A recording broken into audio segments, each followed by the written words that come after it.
हम्म, इसके पहले वाले वीडियो में हमने आपको आंतरिक ऊर्जा के बारे में बताया था। ठीक है, अब हम देखेंगे एंथैल्पी। एंथैल्पी क्या होती है? मान लीजिए हमने यहाँ पर एक कंटेनर लिया, उसमें कोई गैस भरी हुई है। ठीक है, ठीक, अब यहाँ पर हमने क्या लगाया हुआ है? एक पिस्टन लगाया हुआ है। इस तरीके से एक पिस्टन लगा हुआ है और यहाँ कोई गैस भरी हुई है। ठीक, अब हम मानते हैं कि कोई प्रक्रम जो है हम स्थिर दाब पी पर करा रहे हैं। ठीक है, हमने क्या किया है? किसी प्रक्रम को स्थिर दाब पी पर कराया है। ठीक, तो इस परिवर्तन में हमने मान लो इस तंत्र को कितनी ऊष्मा दी? क्यूपी ऊष्मा दी है। क्यू जो है वो ऊष्मा दी गई ऊष्मा है और पी क्या है? स्थिर दाब पर दी गई ऊष्मा है।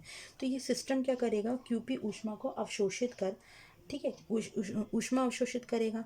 अब ऊष्मा अवशोषित करने पर क्या होगा? जो गैस के मॉलिक्यूल हैं वो उनमें क्या होगी? उनकी काइनेटिक एनर्जी बढ़ेगी और काइनेटिक एनर्जी बढ़ेगी। हमने आपको बताया था इसके पहले वाली उसमें क्लास में कि जब ऊष्मा दी जाती है तो ये ऊष्मा क्या करता है? जो जितनी दी गई ऊष्मा है उस संपूर्ण ऊष्मा को अपने अंदर लेता है और कुछ ऊष्मा अपने अंदर रिटेन करता है और बाकी ऊष्मा क्या दे देता है? तंत्र को देता है। मान लीजिए पहले पिस्टन की प्रारंभिक स्थिति यहाँ थी। ठीक है, ये प्रारंभिक स्थिति थी। ठीक है, अब क्या होगा? जब ये गैस के मॉलिक्यूल को हम क्यूपी ऊष्मा स्थिर दाब पर ऊष्मा देंगे तो क्या करेंगे? स्थिर दाब पर दे रहे हैं यानी दाब में परिवर्तन नहीं होना चाहिए। तो क्या होगा? अब जब ये ऊष्मा को लेगा, कुछ ऊष्मा को क्या करेगा? रिटेन करेगा और बाकी ऊष्मा क्या करेगा? सिस्टम को ऊपर करने में वर्क करेगा। ठीक है, तो स्थिर दाब है यानी इसका जो प्रेशर है वो स्थिर रहेगा। ठीक, तो अब क्या होगा? ये जो सिस्टम है वो अपनी प्रारंभिक अवस्था 1 से अंतिम अवस्था पर पहुंच जाएगा। ठीक है ना, और दाब क्या हुआ है? नियत बना हुआ है। ठीक है, तो अभी क्या हो रहा था? ये दाब ज़्यादा, अभी जो सिस्टम को क्या होगा? ये जब ऊष्मा कुछ ऊष्मा अपने अंदर रखेगा, कुछ ऊष्मा क्या करेगा? इस पिस्टन को ऊपर लगाने में लगाएगा। क्यों? क्योंकि उसको दाब स्थिर रखना है। अगर वो यहाँ पर इस पिस्टन को ऊपर नहीं रखेगा तो दाब क्या होगा? दाब का मान बढ़ेगा। तो अब क्या होगा? ये प्रारंभिक अवस्था 1 थी, ये अंतिम अवस्था 2 पर पहुँच जाएगा। तो जब ये क्यूपी ऊष्मा दी जाती है और ये अपनी प्रारंभिक अवस्था 1 से अंतिम अवस्था 2 में पहुँचता है तो अभी जो दाब का मान प्रारंभिक स्थिति में था वही क्या हो जाएगा? अंतिम अवस्था में पहुंचने पर दाब में वही स्थिर दाब पर रहेगा। यानी जो दाब पहले था प्रारंभिक अवस्था में वही दाब हमको यहाँ मिलेगा। ठीक है, क्योंकि से अणु की काइनेटिक एनर्जी बढ़ेगी और अपनी एनर्जी बढ़ने के कारण वो ज़्यादा तेज़ी से मूव करेंगे, उस पिस्टन पर दबाव डालेंगे, दबाव का मान बढ़ेगा। दबाव का मान स्थिर रखना है इसलिए अपनी प्रारंभिक स्थिति से क्या पहुंचेगा? अंतिम स्थिति में पहुंचेगा। अब क्या होगा? जब क्योंकि से अभी ये इतने आयतन में था तो आयतन में भी परिवर्तन होगा। प्रारंभिक स्थिति में इसका आयतन क्या था? प्रारंभिक आयतन जो था इसका वो V1 था। ठीक है, और जब एक्सपेंशन हुआ तो अब आयतन क्या हुआ इसका? V2 हो गया। ठीक है, आयतन में परिवर्तन हम निकालें डेल V तो कितना होगा? प्रारंभिक आयतन माइनस अंतिम आयतन। ठीक है, ये मिल गया। अब तंत्र द्वारा बाह्य दाब P के विरुद्ध किया गया कार्य, तंत्र द्वारा बाह्य दाब। अब क्योंकि से इसको क्यू ऊष्मा दी गई तो क्यू ऊष्मा बाहर से दी गई। अब इस क्यू ऊष्मा देने के कारण ही क्या हो रहा है? दाब आरोपित किया जा रहा है। ठीक है, तो किया गया कार्य, अब इस पिस्टन को ऊपर धकेलने में जो किया गया कार्य होगा W यानी तंत्र द्वारा बाह्य दाब P के विरुद्ध किया गया कार्य कितना होगा? W वो कितना होगा? P into del V। क्यों? क्योंकि से आयतन में परिवर्तन होगा, दाब तो स्थिर रहेगा। ठीक है, इसको हम दे देते हैं 2, या हम इसको इस तरीके से लिख सकते हैं V2 minus V1, equation number 3।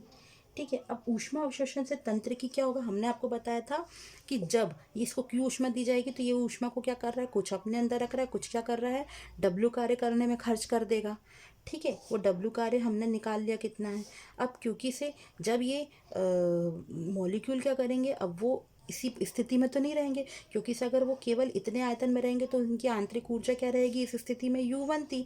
लेकिन अब क्या करेंगे? आयतन बढ़ गया, यहाँ पर आयतन V1 था, अब आयतन V2 हो गया, आयतन भी बढ़ गया। आयतन बढ़ गया तो ये क्या करेंगे? मूव करेंगे। मूव करने पर क्या होगा? दूर दूर जाएंगे। इनकी आंतरिक ऊर्जाओं में क्या होगा? परिवर्तन। प्रारंभिक स्थिति में आंतरिक ऊर्जा क्या थी? U1। अब इसको यहाँ वहाँ जाने में यानी इतना स्पेस को कवर करने में ये अपनी ऊर्जा को खर्च करेंगे। ठीक है, ऊर्जाओं में आंतरिक ऊर्जा में परिवर्तन होगा। अभी U1 थी, अब कितनी हो जाएगी? U2। तो आंतरिक ऊर्जा में परिवर्तन डेल U कितना होगा? U2 minus U1। इसको दे दिया अपन ने इक्वेशन नंबर 4। ठीक है, तो आंतरिक ऊर्जा में भी क्या हुआ? परिवर्तन हुआ। ऊष्मा अवशोषण से आंतरिक ऊर्जा में वृद्धि हुई।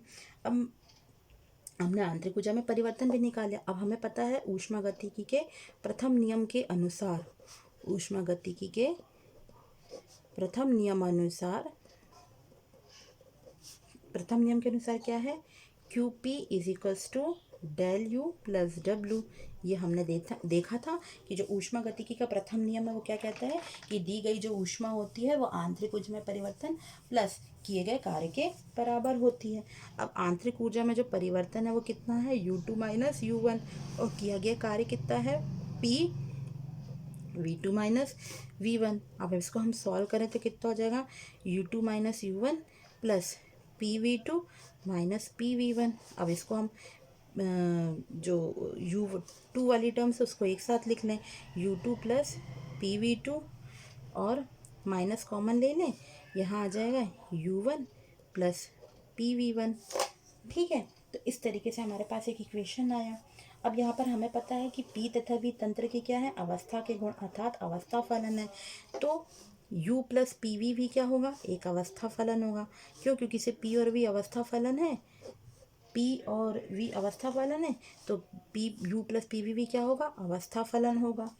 ठीक है, अब हम प्रारंभिक और अंतिम अवस्थाओं पर निर्भर करता है, ये भी हमें पता है कि ये जो मान है U और PV ये प्रारंभिक और अंतिम अवस्थाओं पर निर्भर करते हैं, ना कि परिवर्तन की विधि पर तो समय पर, है ना। तो इस ऊष्मागतिकी गुण को अंतर्निहित ऊष्मा या जो मतलब इस ऊष्मागतिकी गुण को जो हमको इक्वेशन मिल रहा है, क्योंकि से ये भी क्या हो रहा है, पथ पर निर्भर न करके केवल प्रारंभिक और अंतिम अवस्थाओं पर निर्भर कर रहा है, इसलिए इस ऊष्मागतिकी गुण को हम क्या कहते हैं, एंथैल्पी कहते हैं, है ना।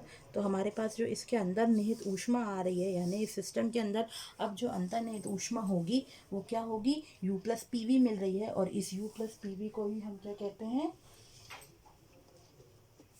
एंथैल्पी कहते हैं। ठीक है, और इस एंथैल्पी को हम H से रिप्रेजेंट करते हैं, तो H बराबर क्या हो जाता है, U प्लस PV हो जाता है, और ये क्या होती है, सिस्टम की एंथैल्पी, यानी स्थिर दाब पर किसी तंत्र की अंतर्निहित या संपूर्ण ऊर्जा आंतरिक ऊर्जा तथा PV के योग के बराबर होती है। यही एंथैल्पी की परिभाषा। अगर हम एंथैल्पी की परिभाषा देना चाहें तो क्या होगी, कि एंथैल्पी की परिभाषा के अनुसार किसी तंत्र में निहित या किसी प्रक्रम स्थिर दाब पर किसी तंत्र की अंतर्निहित ऊष्मा क्या होती है, उसकी आंतरिक ऊर्जा तथा PV के योग के बराबर होती है, और ये एंथैल्पी की परिभाषा। अब H क्या है, ये एक अवस्था फलन है ना, क्योंकि इसे PV अवस्था फलन है तो H भी एक अवस्था फलन है।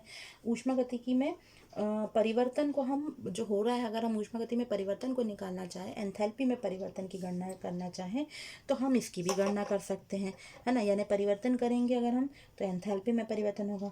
स्थिर दाब पर यदि किसी तंत्र की एंथैल्पी की आंतरिक ऊर्जा और आयतन, यदि हम ये मान लें कि H1 और U1 उसकी क्या है, आंतरिक प्रारंभिक अवस्था में उसकी एंथैल्पी H1 और आंतरिक ऊर्जा U1 और वॉल्यूम V1 है, और अंतिम अवस्था में उसकी एंथैल्पी H2, आंतरिक ऊर्जा U2 और वॉल्यूम V2 है, तो हम एंथैल्पी में परिवर्तन को निकाल सकते हैं।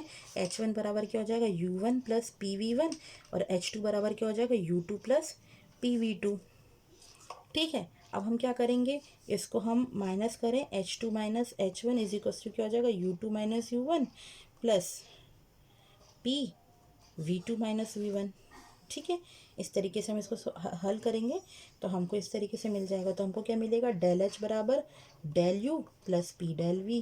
तो हम आंतरिक एंथैल्पी में हुए, है ना, यानी किसी तंत्र में अंतर्निहित ऊष्मा में एंथैल्पी में जो परिवर्तन होता है उसकी गणना भी कर सकते हैं।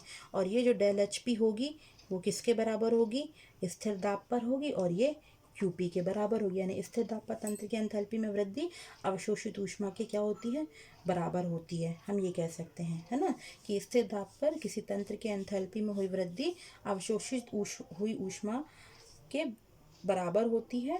ये प्रारंभिक और अंतिम अवस्था पर निर्भर करती है। तो यह था एंथैल्पी। इसके बाद हम आपको नेक्स्ट उसमें बताएंगे ऊष्मागतिकी का द्वितीय नियम।